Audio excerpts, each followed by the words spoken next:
My name's Anthony McGowan, and I'm going to be reading from the first Donut Diaries book. I surveyed the chimpanzee enclosure from a safe distance. There were about 15 chimps generally lazing about the place. Some were lying over branches, their arms and legs dangling. Some were squatting against the wall, looking like hooligans.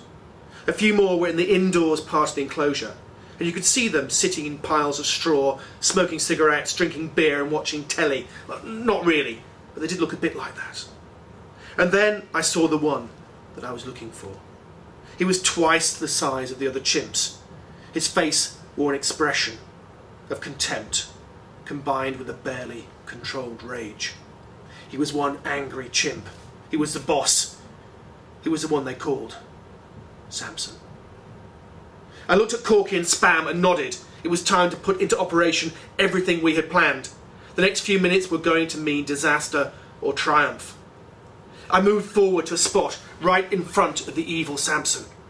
He was below me, but only about 10 meters away. I was quite safe from physical attack because of the moat. The moat stank. It was probably half full of chimp poo. Samson looked at me. His eyes were black and full of hatred. You could almost imagine what he was thinking.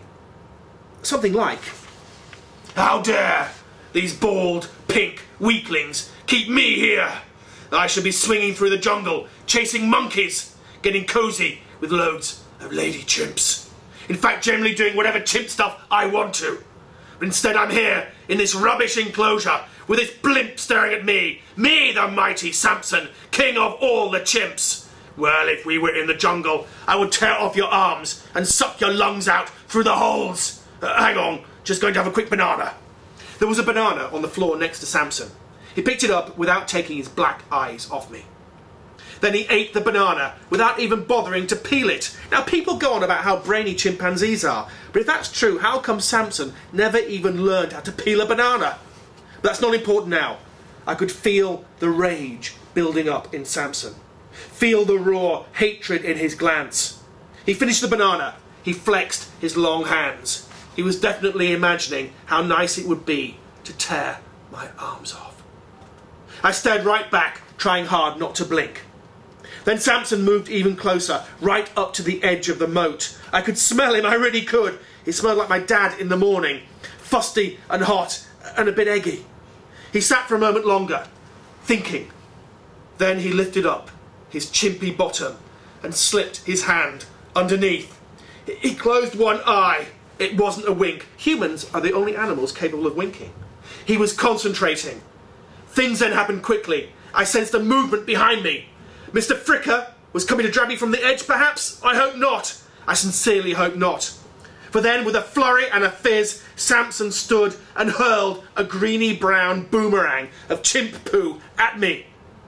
And now that the moment had come, everything slowed down, just as it's supposed to do when you're about to die. I saw the poop hurtling towards me. It spun majestically as it moved through the air. A small dollop flew off one end, like a chunk of World War II bomber, shot off by an attacking fighter. But the rest of the fuselage was still hanging together, still flying, still heading directly for my face. Samson was one heck of a good shot for a chimp. It was going to land right in my mouth. I was going to be eating the old chimp poo burger for sure.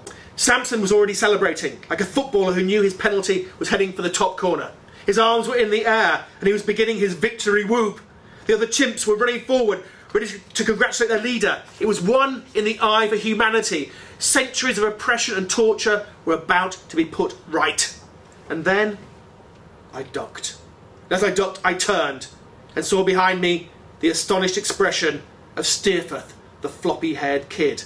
His hands were out, ready to give me a shove in the back. I saw him glance down at me and then up again. His eyes narrowed and then a look of horror came over his face.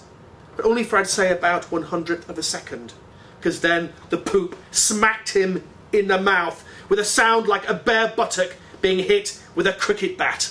The splat had landed.